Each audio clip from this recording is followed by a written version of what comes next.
Olá, tudo bem? É bom ter você aqui conosco. A palavra do Senhor, ela diz no livro do Apocalipse, capítulo 1, versículo 3: Bem-aventurados são aqueles que leem e aqueles que ouvem as palavras desta profecia e as praticam. Certamente, Deus quer falar com você. Nos ajude a compartilhar, envie para alguém e não se esqueça de se inscrever no canal e deixar aquele like. Vamos a mais uma mensagem gravada para este canal. Nos últimos anos tem sido a série das questões dos livros das indústrias psiquiátricas, psicanalistas, a neurociência, a neurolinguística, não fala de nenhuma outra coisa a não ser da questão da alma. Nunca vi se falar tanto sobre alma. E dentro desta linha a gente começa a entender que quando se aborda muito um tema, quando se comenta muito sobre o tema, é porque por trás dessas questões existe algo muito sério.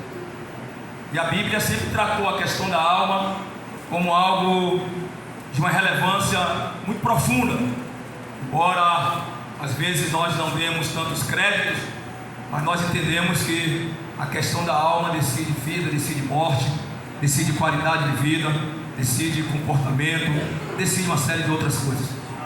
Nesta noite, no tempo que nós temos, nós vamos conversar um pouquinho sobre essa questão, da alma e ver se a palavra que o Espírito Santo vai transfigurar nos corações de vocês, ela possa encontrar espaço, ela possa encontrar uma porta, possa encontrar um caminho legal, para ver se saímos daqui nesta noite melhores do que nós entramos. Certo? Vamos ver se a gente consegue entender bem a proposta daquilo que o Espírito Santo vai falar em secreto ao seu coração. E por que se fala sobre alma?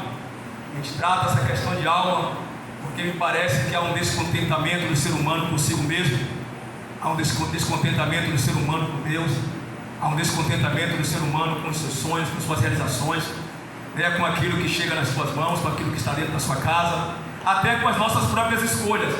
Às vezes nós escolhemos, dizemos que foi Deus que abençoou, dizemos que a proposta foi de Deus, e depois lá a gente vai chorar pelas madrugadas, vai desqualificar aquilo que nós mesmos entendemos que foi Deus que nos deu. Há um descontentamento muito sério, e quando não se vai por estas linhas, tem outra coisa que é mais complicada ainda, é a nossa história. O que é a nossa história? Parece que é uma duplicidade, de dentro de nós. Parece que o mesmo ser que está dentro não é o mesmo ser que está do lado de fora. A gente encontra na igreja, encontra em casa, encontra no caminho. Parece que a pessoa que está por dentro não é a mesma pessoa que se apresenta do lado de fora. A gente não consegue ser tão verdadeiro por dentro e por fora sermos a mesma coisa. A gente não consegue dizer que estamos chateados com determinadas questões, enquanto isso acontece por dentro, a gente não consegue botar para fora. A gente às vezes expressa um sorriso, enquanto que a mágoa, a dor, o choro,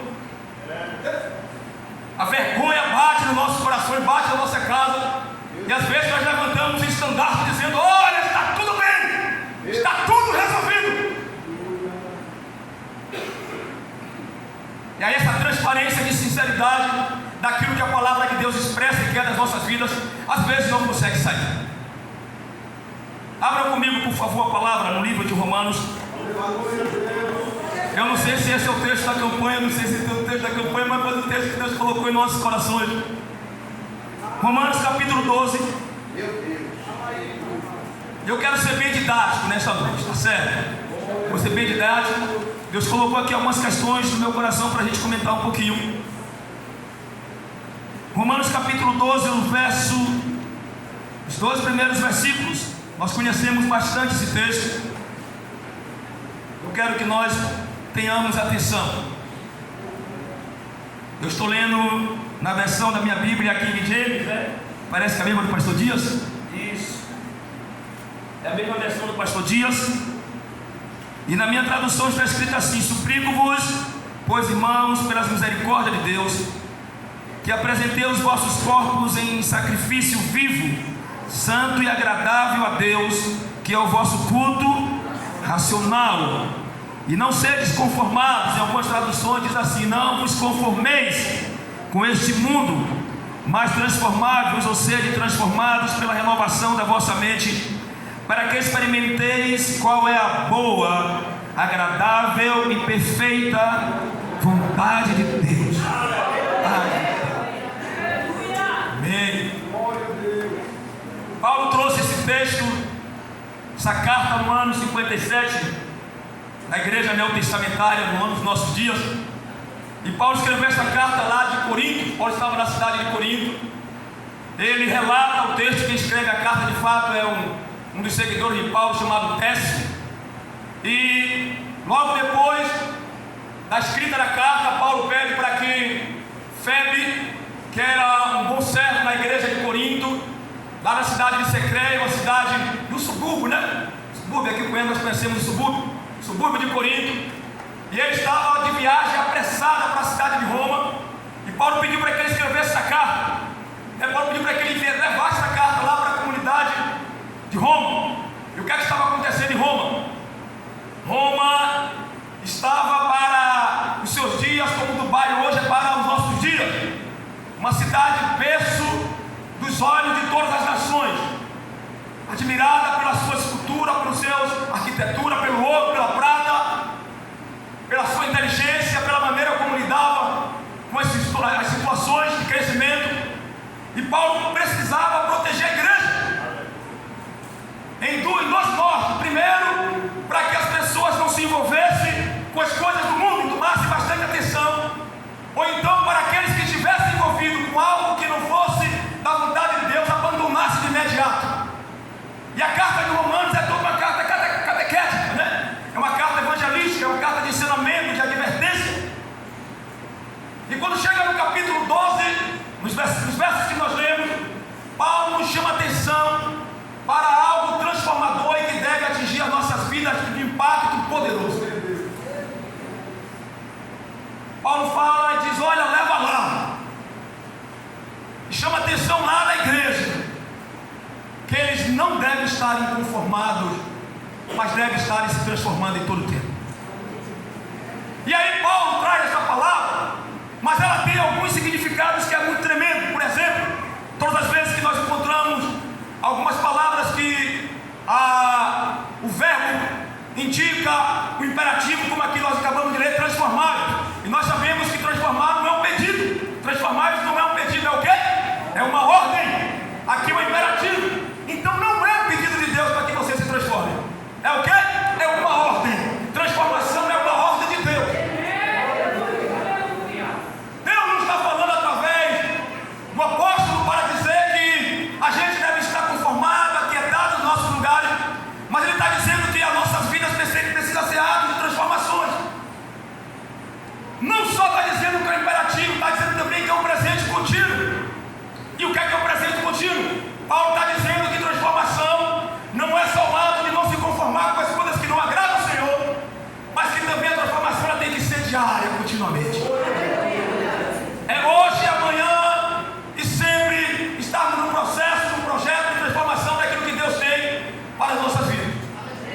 Só que não só isso que a palavra trata. Paulo está dizendo também no texto que há sim possibilidade de que possamos estar experimentando a boa, perfeita, agradável vontade de Deus. E essa tem sido uma das questões mais sérias da igreja. A questão de qualidade de vida. A questão de termos um comportamento diferenciado dentro de casa, na comunidade, nos lares. Uma vida em que as nossas atitudes valem mais do que as nossas palavras. Uma vida em que os nossos atos, irmãos, ele respire graça. Não pelaquilo que nós falamos e não pelaquilo que a Bíblia que nós carregamos, mas pelaquilo que nós somos, pelo testemunho que nós precisamos estar nos dando dentro de casa e por onde quer que nós estejamos andando. O texto não fala só sobre isso. O texto está dizendo também que nós precisamos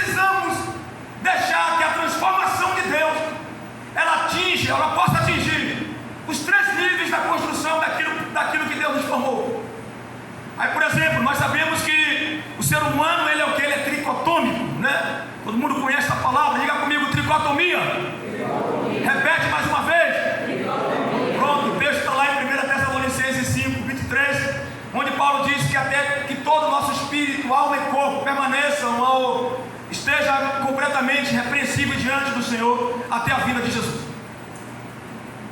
E nós somos tricotômicos. A igreja do Antigo Testamento, ela era dicotômica, né?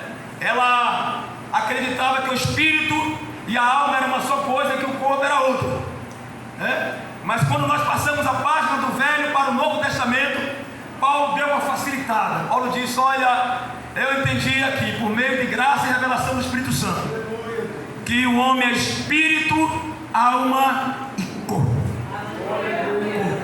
Pastor, o que é que mudou? Não mudou nada. Paulo apenas facilitou a linguagem, para que pudéssemos compreender melhor que você não precisa tratar só do seu espírito, que você não precisa tratar só do seu corpo, mas que você também precisa ter uma alma saudável diante de Deus. Não é só um ponto daquilo que alguns pregam por aí, que Deus quer só espírito, e as outras duas questões ficam por aí. Mas o que é que acontece, né? Eu acredito que vocês já ouviram essa palavra. Isso aqui é só uma revisão de vida. O que é o espírito, irmãos? O espírito é a parte do nosso corpo, a melhor parte da estrutura que Deus nos formou, que é responsável por receber revelação de Deus, que tem contato com o sobrenatural. Por exemplo, a revelação de Deus, ela vem aonde? No nosso espírito. A revelação de Deus não vem na alma, ela vem no espírito. Toda a revelação daquilo que Deus tem, de ministério, de dons, ou de qualquer outra coisa relacionada ao sobrenatural de Deus, ela não vem na alma, ela vem no espírito. E quando nós recebemos a Jesus Cristo, confessamos como Senhor e Salvador de nossas vidas, a primeira coisa que Ele faz, que o Espírito Santo faz, é restaurar o nosso espírito.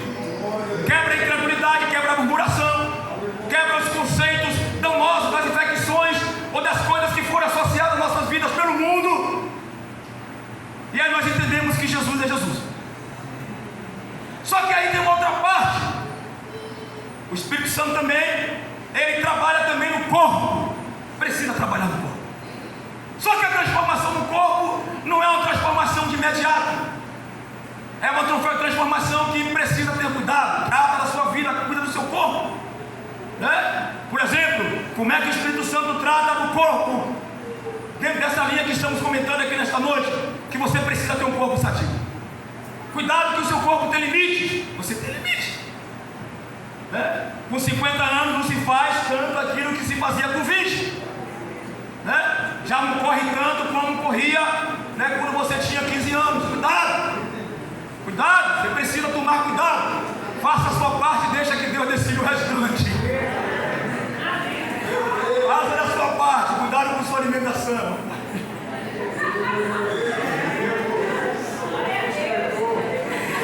Cuidado com sua alimentação. A semana passada, estava em casa, Deus falou comigo e fez: vai ter alguma coisa errada aí. Eu senti uma pontada diferente na cabeça e digo: meu Deus, tem alguma coisa. Eu disse: olha, eu vou fazer uma campanha. Aí bateu na minha cabeça, né?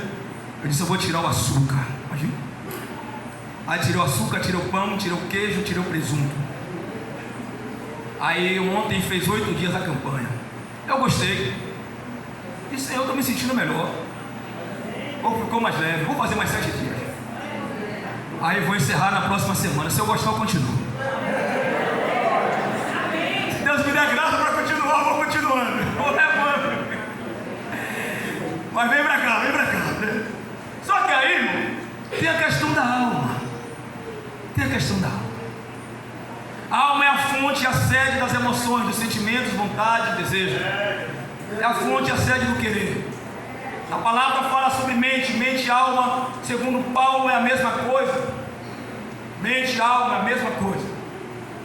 E nós precisamos tratar bem da alma e permitir que Deus possa estar nos curando, nos transformando, mudando a nossa história de uma maneira tremenda, de uma maneira sobrenatural. Só que para tudo isso ela cabe dentro de alguns processos. Ela cabe dentro de alguns processos. E o que é que nós entendemos aqui dentro desse perfil que Paulo traçou, daquilo que ele escreveu lá para o povo de Roma?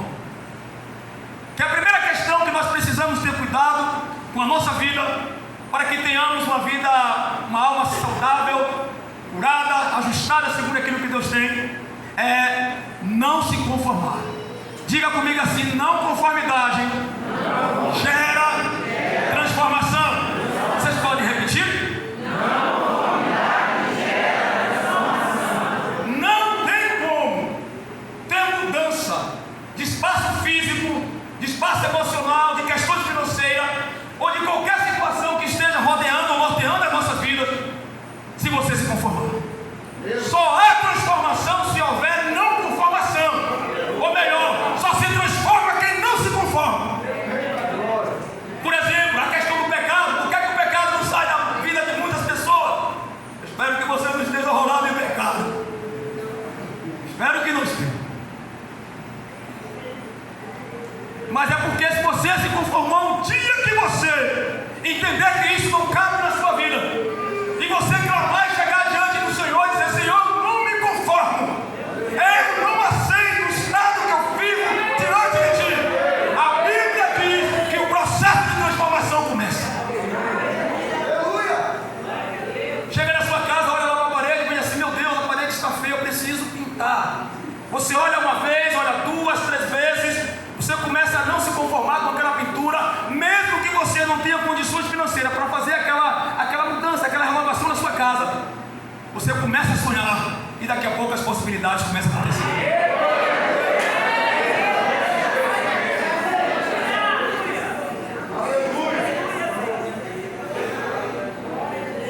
Não se conformando, a Bíblia diz que começa o processo de transformação. Isso é algo tremendo. Só que o processo começou por aí. O próprio apóstolo Paulo disse que na questão da transformação, o homem, o ser humano, ele precisa estar se examinando. Você precisa se examinar. Você precisa saber quem você é. Você precisa saber quem é você. Possa ser que seja uma pergunta meio estranha, mas ela cabe. Ela cabe. Você precisa saber quem é você. Você precisa se conhecer. Você precisa saber quais são os seus limites. Você precisa parar para se olhar por dentro e ver quem é você. Jesus, em uma campanha, ao término de uma campanha, ele conversando com seus discípulos, Jesus chega e pergunta: vem cá você, senta aqui galera, comigo. O que é que as pessoas estão falando acerca de mim por aí por fora? Os discípulos se levantam, acredito que fizeram coro, disseram: Jesus, olha, as pessoas por aí estão dizendo que tu és um dos profetas, alguém aí que ressuscitou dentre os mortos, outros dizem que é Elias, Jeremias. E aí depois Jesus volta a pergunta para os que estavam com ele, pergunta: e vocês, o que é que vocês dizem que eu sou? Pedro, tomado pelo Espírito Santo, toma a dianteira como sempre, diz: olha, tu és Cristo, Filho do Deus vive. Introspecção, exame de consciência para você, para que nós possamos entendermos quem somos, ela cabe. Ela cabe. Você precisa fazer avaliação constantemente de onde você anda, com quem você se relaciona, quais são as suas escolhas, o que é que está permeando a sua mente, para onde é que vai o seu comportamento, para onde caminham os seus passos. Você precisa fazer exame. Pastor Eloy, por que nós precisamos fazer os exames? Para que gere sinceridade no nosso coração e você possa estar se analisando e entender quem é Deus também na sua vida. Pastor Eloy, sim. As pessoas que passam mais de 7 dias, isso é pesquisa, mais de 7 dias sem fazer um exame introspectivo de quem é, e fazer uma análise dos seus passos, das suas ideias, dos seus pensamentos. Segundo a neurociência, a neurolinguística, diz que são as pessoas que são mais propícias para transtorno. São pessoas que têm dificuldade de tomar decisões. São pessoas que não conseguem expressar verdades acerca de si mesmo, pelo fato de não estar em processo constante de avaliações, estruturais da sua própria vida. Você se conhece? Sabe quem é você? Sabe quem é você? Então você precisa se conhecer. Estava fazendo aconselhamento com um casal que nos pediu ajuda de um outro bairro aqui da nossa comunidade. Eu disse que ia atender ele na igreja. Ele chegou lá e a esposa chegou e disse assim: pastor, são 13 anos de casado. Eu nunca pensei que meu esposo fosse capaz de fazer aquilo. Me gritar do jeito que me gritou. Me pegou pela blusa, disse na minha frente, sacudiu. Conversamos, depois saímos, eu conversei com ele. Disse, afogado, falei, chefe, que loucura foi essa? Ele me disse assim: meu pastor, na hora eu não vi nada. Foi um volume estranho que subiu nas minhas emoções. Extrapolou pelas minhas palavras. Quando eu pensei, quando já me olhei, eu já estava seguro. Minha esposa gritando, minha esposa. O casal está em paz, graças a Deus, em paz, tudo restaurado. Mas é falta de análise. Aquilo que se pensa, aquilo que se somatiza, irmãos, acaba sendo realidade, acaba vindo na prática. Aquilo que fica muito permeado no nosso coração, aquilo que fica muito dentro de nós, fica somatizando. Amanhã eu resolvo, depois eu resolvo, fica aquele negócio, aquela besteira, aquele negócio estranho na nossa mente. Sabe o que é que gera isso, irmão? Gera besteira, pecado. Como é que começou o pecado lá com Eva? Começou como? Uma simples conversa com a serpente. Não ouça a voz da serpente. Aleluia. Ao término do culto da viração do dia, a serpente descia, ia lá conversar com o casal. A primeira vez que começou com Eva, e ele dizia: Eva, como é que foi o culto? Ele dizia: o culto foi bom. O que é que Deus disse? Olha, Deus disse que na árvore que está lá no centro, no meio do jardim, que não se deve tocar. Toca em tudo, menos nela. Aí a serpente, transfigurada, vai e diz lá: olha, não é assim não, fique na paz. Pode tocar. Pecado não tem problema. Mentir tanto faz, tanto fez. Isso não vai lhe trazer danos maiores. Aconteceu o que todos nós conhecemos. Examine-se. Depois que você fazer o exame da sua vida, prepare-se para outra coisa que é tremenda. Reconheça quem você é. Porque nem todo mundo que se examina reconhece que é. Por exemplo, na Bíblia tem uma história. Davi, quando pegou lá com Betseba, nós conhecemos bem o texto. A Bíblia diz que quando o profeta Natan chega para conversar com Davi, depois que Deus havia revelado, depois que ele faz um exame com Davi, Davi chega e diz assim: agora eu sei, profeta, que eu sou este homem. Aleluia. Agora deixa eu perguntar uma coisa para você. No primeiro dia que Davi pecou, ele não sabia que pecou? Sim ou não? Era ou não era o homem segundo o coração de Deus? O Espírito Santo já não havia revelado para ele que ele havia pecado, que ele havia caído? Mesmo se não houvesse revelação, ele já tinha percebido as consequências que estavam acontecendo ao redor dele. O reino começou a desmoronar, a família entrou em guerra, atrito, confusão, brigas, contenda. Com certeza Davi percebeu que aquilo estava ligado ao pecado que ele havia cometido, mas ele ainda não tinha reconhecido. Não é só se examinar, é reconhecer. Calma aí. Calma. Dá aleluia agora não. Segura um pouco. Reconhecer o que, pastor? Reconhecer tudo. Reconhecer tudo. Por exemplo, quer ter uma vida saudável, para experimentar o projeto de Deus que é bom, que é perfeito, que é agradável. Sai de dentro e venha para fora do jeito que você é. Reconheça.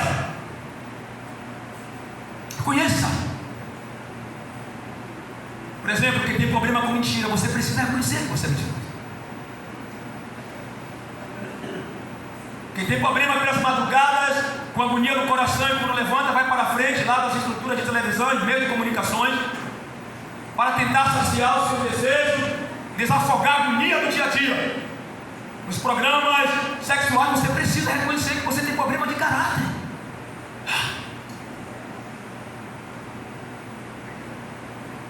De caráter. Conheça.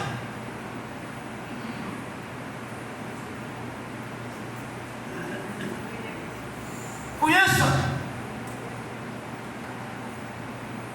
Isso tem praticamente uns 2 anos e alguma coisa assim mais. Eu estava entrando no Vale das Muriçocas, vim caminhando, e aí, logo depois ali da Universal, né? Aí um carro jogou assim na minha frente. Aí quando eu olhei, digo, meu Deus, o carro começou assim. Aí levantaram a mão por dentro, olhei, o pastor conhecido nosso. Ele disse assim: pastor Eloy, entra aqui. Entrei no carro, pastor. Eu entrei no carro, ele em agonia, ele pega aqui em mim, eu peguei nele, pastor. Ele tremendo. Foi, barulho, está tremendo. Ele fez: pastor, eu não aguento mais. Eu não aguento mais o que, varão? Ele: pastor, várias vezes eu passo aqui por esta rua, o senhor me conhece, pastor, casado, líder de ministério. Disse assim: pastor, todas as vezes que eu passo aqui, uma menina, uma jovem, passava nos primeiros dias, ficava sorrindo para mim, eu acenava para ela, e aí depois desse sorriso, ela veio um dia aqui, o trânsito congestionou, parei um pouco, ela veio, baixou o vidro, ela olhou para mim, aí veio, me tocou, depois me disse que eu era bonito. Aí 2 dias depois passei pelo mesmo local, aquela jovem de novo. Aí nesse dia ele disse: pastor Eloy, meu coração não está aguentando mais. Eu estou na beira do pecado. Dentro do carro, eu disse assim, bênção, vamos orar. Aí antes de orar eu perguntei para ele, eu disse: você reconhece que a pombagira não está só do outro lado, mas também que ela pode estar dentro da gente, querendo perturbar nossa cabeça? Não é só que está do lado de fora, mas pode estar também aqui dentro. Ele fez: pastor, é por isso que eu chamei o senhor, reconheço. Aí nos abraçamos no carro, começamos a orar. Eu disse: Senhor, tenha misericórdia de nossas vidas. Ele logo assim, viu? E meu Deus, tenha misericórdia de nós. Ele logo assim. Eu disse: Deus, tenha misericórdia de nossas vidas. E disse: nos ajude, Senhor, estamos em perigo. E aí oramos, clamamos. Passamos mais de 40 minutos no carro orando. Confessamos pecado. Ele reconheceu o problema de desvio de caráter. E aí 3 dias depois ele passou na minha casa e disse assim: pastor Eloy, o senhor havia me dito para que eu nunca mais passasse por esse caminho, mas eu fui teimoso. No outro dia eu passei de novo, a jovem não estava lá. No outro dia eu passei de novo, ela não estava lá. 1 mês depois ele disse: pastor, que interessante, aquela jovem nunca mais apareceu. Reconheça! Ai, que leve, bianca, lá, mamãe.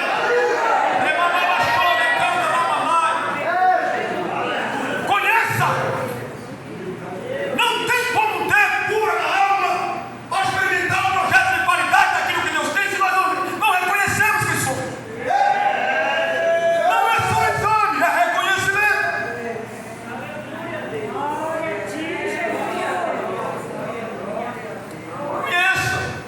Conheça que tem problema na língua.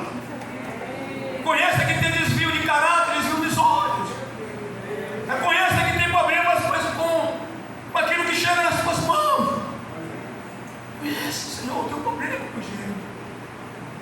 Aquilo que o Senhor me dá, Senhor, eu não sei administrar. Ó Deus, pede para o Espírito Santo traga a excelência de um ministério chamado mordomia, para saber administrar e ter a graça de fazer prosperar tudo aquilo que chega na nossa mão.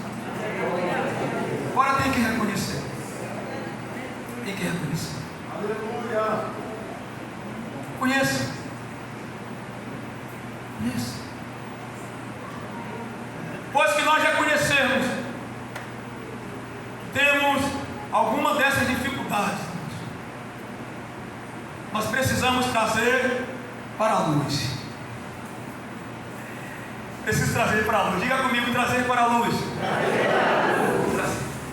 Só tem perspectiva de cura quando se traz para a luz. Não tem como. Deus não trabalha com negócio de esse negócio escondido no coração. Deus trabalha com sinceridade, com aquilo que vem para a luz. E tem 3 palavras que são bem interessantes nesse processo daquilo que o apóstolo Paulo está trabalhando com o povo de Roma, que se chama penumbra, escuridão e trevas. O que é penumbra? É pouca penetração de luz, né? O que é escuridão? Menor presença de luz. O que é trevas? Ausência completa de luz. Está na Bíblia, os irmãos conhecem, né? A sentença que cabe a Satanás e os seus anjos. Lugar de trevas onde não tem possibilidade nenhuma de luz. Antes que chegue qualquer estágio desse de trevas, pelo amor de Deus, traga para a luz. Na escuridão não tem como ter cura. Só tem possibilidade de cura na luz. Glória a Deus. E o que é luz, irmãos? É trazer de dentro para fora. E vou dar uma regrazinha aqui bem interessante. Não há dificuldade nem problema nenhum você chegar e confessar para seu pastor, ou para quem quer que seja, o irmão da sua confiança, ou irmã da sua confiança, e você se desabar e confessar: está acontecendo assim comigo. O grande problema, sabe qual é? Quando nós guardamos tudo isso e achamos que somos super-heróis, e depois o problema acontece. Eu nunca visitei nesses últimos 2 anos, nunca visitei tantas estruturas psiquiátricas. Nós estamos terminando agora, conclusão de um curso de psicanálise. Não tem jeito, tem que estudar, né? Tem que estudar para conhecer melhor esse negócio e trazer para a Bíblia. Estava lá no Nelson Pires, acompanhando um rapaz que estamos dando assistência, e quando eu estava lá, quase já vairando 4 horas de espera de atendimento, e aí me entrou um rapaz. Eu disse: esse aqui eu conheço, esse aqui eu conheço, pastor Neemias. Não foi para ser tratado, ele é morador lá da estrutura do Nelson Pires, que fica em tratamento 24 horas por dia. Disse: meu Deus.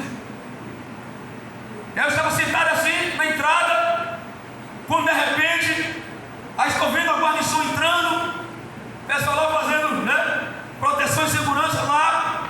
Quando entra o capitão Tadeu, chefe aqui, uns 2 anos atrás, da unidade do Detran. Os 5 dele passou forte, seguro nas mãos da esposa. E aí, o pastor do meu lado, ele fez assim: ele fez: não, pastor, não se quente não. Ele já faz tratamento aqui. Já faz tratamento aqui. E eu fico pensando comigo: meu Deus do céu, o que é isso? Loucura. Traumas, psicossomatia, doença da alma, coisas escondidas, pecados não confessados. Deus. Pecados não confessados.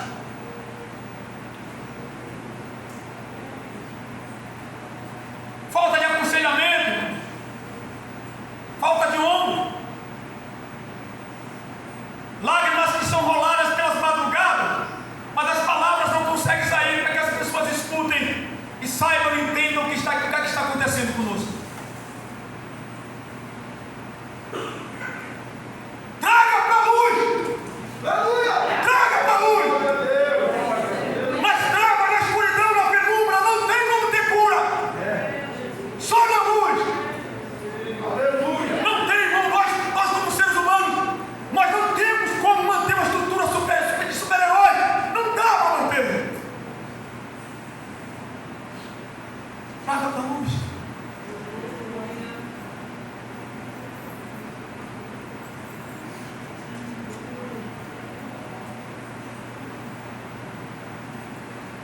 luz.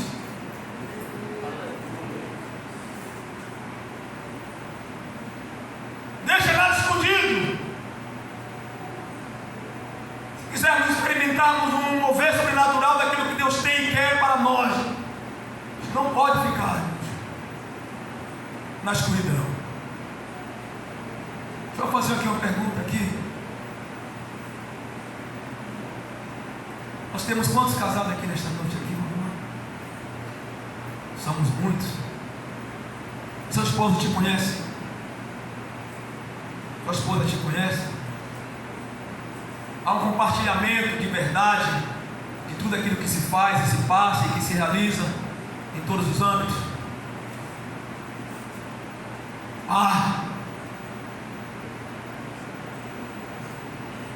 Ela te conhece por dentro e por fora. Ela sabe que quando você tem uma atitude, ela sabe que é você. Ou ela vai tomar um susto e dizer assim: eu não sabia que você era cega. Te conhece. Jovens, quem é você? Quem são vocês? O pastor te conhece? Sabe suas medidas? Seus pais conhecem vocês? Já confessou tudo para seus pais acerca de sonhos, vontade, desejo? Já confessou tudo? Traga para a luz. Deixa nada do lado de fora.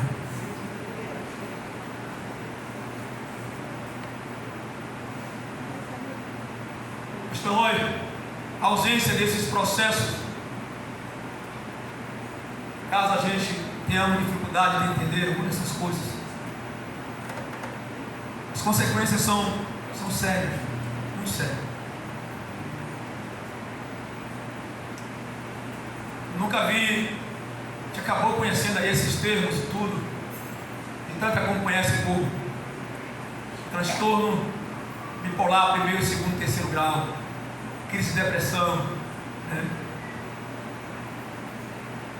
Pessoas com variação de comportamentos mentais, loucura psicótica. Gente, olha aí, existe uma loucura aí esvairada no coração do ser humano que tem causado surtos terríveis.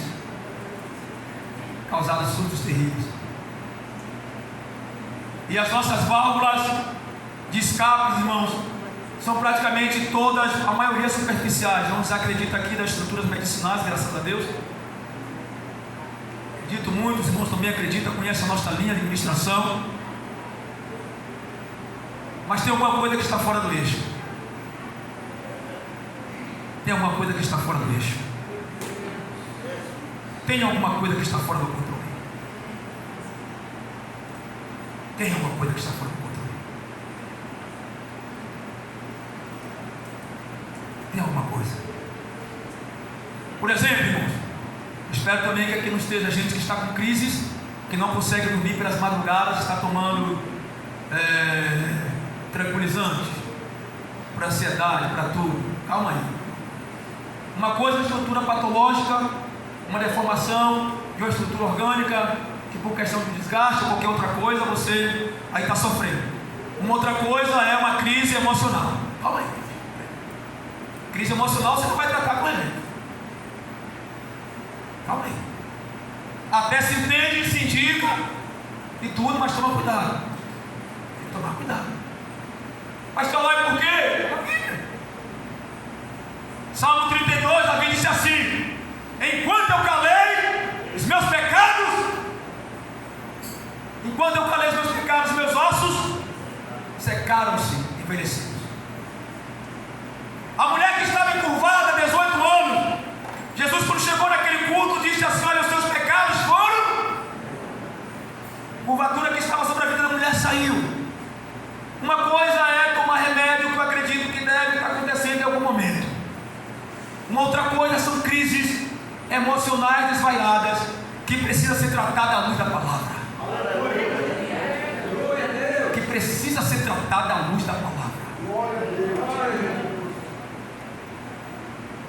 E eu conheço pessoas que estão debaixo de maldição por falta de confessar pecado e liberar perdão, que está envolvida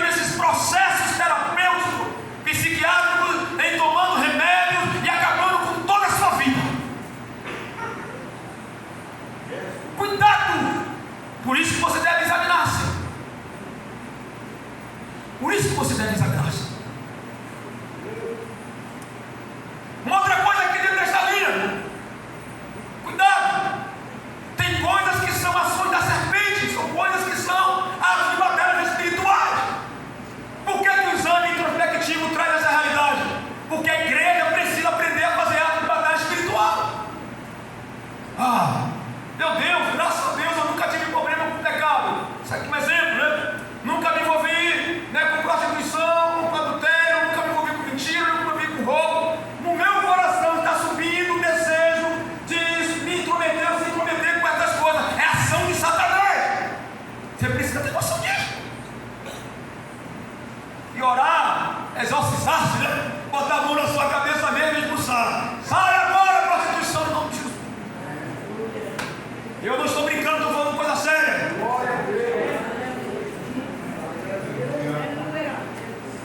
Contei o caso aqui do pastor. O pastor não tinha prática de pecado. Uma ação demoníaca estava tentando envolvê-lo. Ele entendeu que era uma batalha espiritual. Nós oramos e Deus afastou do coração dele. Não só do coração dele, como afastou também a pessoa. Nunca mais apareceu. Você tem noção do que é isso? Noção de ato de batalha espiritual. Senão não resolve. O Salmo 142, já estou finalizando. Davi, ele está passando por uma das mais graves crises que ele estava tendo. Está na caverna de Adulão. E depois daquele ato, os irmãos conhecem a história, ele ia para mais uma batalha. E nesse dia foi o dia da ceia de conta. Irmãos conhecem o texto, depois vocês dão uma lida. A Bíblia diz que Davi passou a noite agonizando diante do Senhor. As mãos de sangue por causa das batalhas que ele havia travado. Deus havia levantado ele como legislador, governador, como rei. Ele queria ser o guerreiro para matar pessoas e conquistar o reino. Deus não havia pedido isso para Davi. E aí ele, orando ao Senhor, disse: Senhor, eis que eu vejo sombras que me perseguem.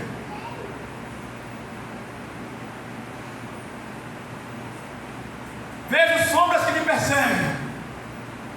Eu imagino o texto, irmão, Davi olhando para um lado e para o outro, vendo imagem de perseguições, de pessoas vindo contra ele, de perseguições do rei Saul e outras coisas mais, das suas próprias malignidades, mas tudo dentro da sua mente, do seu coração. E o texto lá no final, Deus diz assim: calma, Davi, eu estou aqui. Calma. É a agonia, o descontentamento no seu coração que agoniza diante de mim.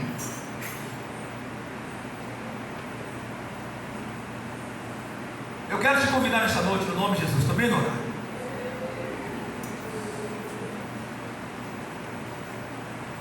Para nós orarmos. Segura um pouquinho.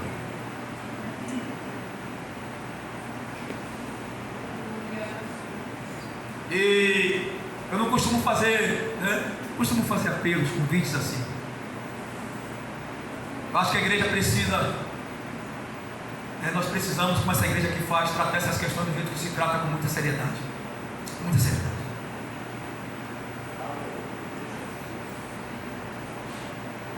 Eu tinha terminado uma refeição com minha esposa, meus 2 filhos não estavam em casa nesse dia.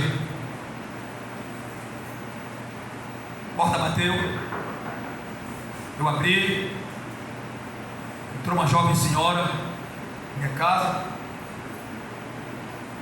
chorando, e ela disse assim: pastor, eu preciso confessar.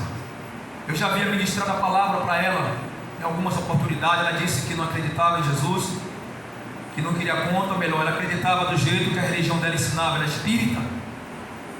Eu disse para ela, disse: tá bom.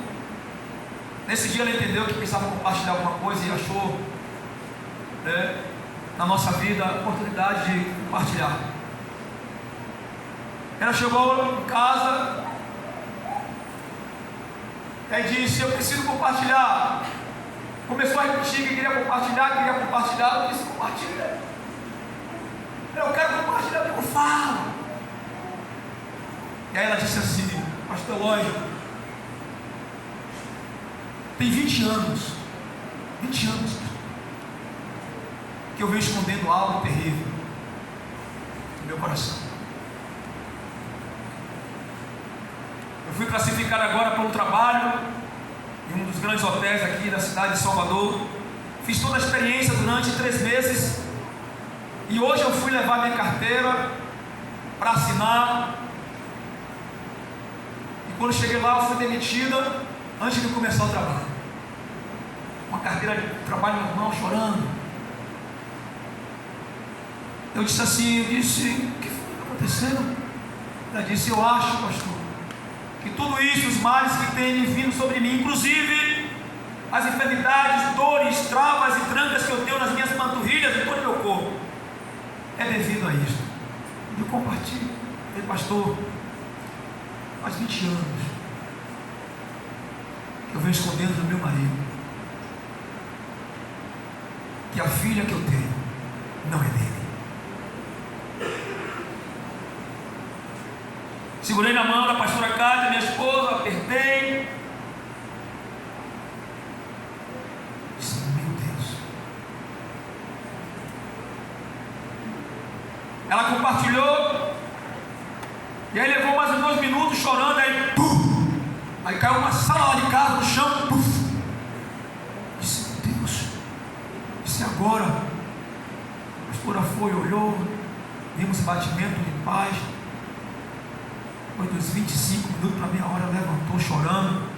Nós oramos, impomos as mãos sobre ela, nos abraçamos, choramos naquele dia. Choramos. 2 semanas depois, ela arrumou tudo. Eu vi nesse dia, o carro encostou, o caminhão encostou, ela pegou tudo e foi embora. Eu disse, meu Deus. 1 ano e meio, mais ou menos, ela voltou lá em casa. Aí disse assim, a paz do Senhor, pastor Eloy.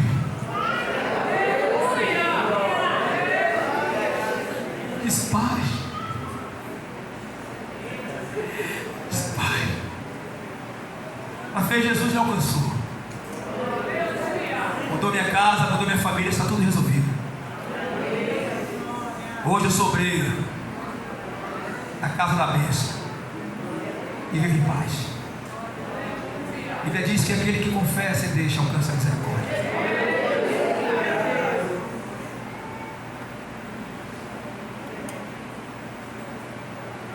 Ele que confessa e deixa alcança a misericórdia. Quantos aqui nesta noite, irmãos, precisam de uma libertação de uma cura na alma? Levanta a sua mão. Glória a Deus.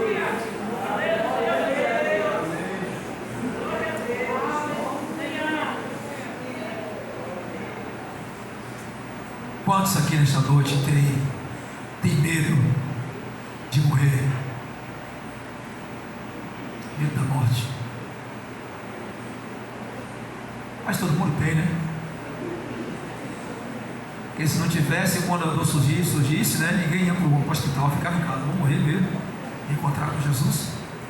Mas eu não falo dessa dor, não falo desse medo, eu falo do pânico da morte. O medo de tomar decisões, o medo de que as pessoas te vejam do jeito que você é. Quem foi uma coisa que eu descobri esses dias? Tem gente que tem medo de ser bonito.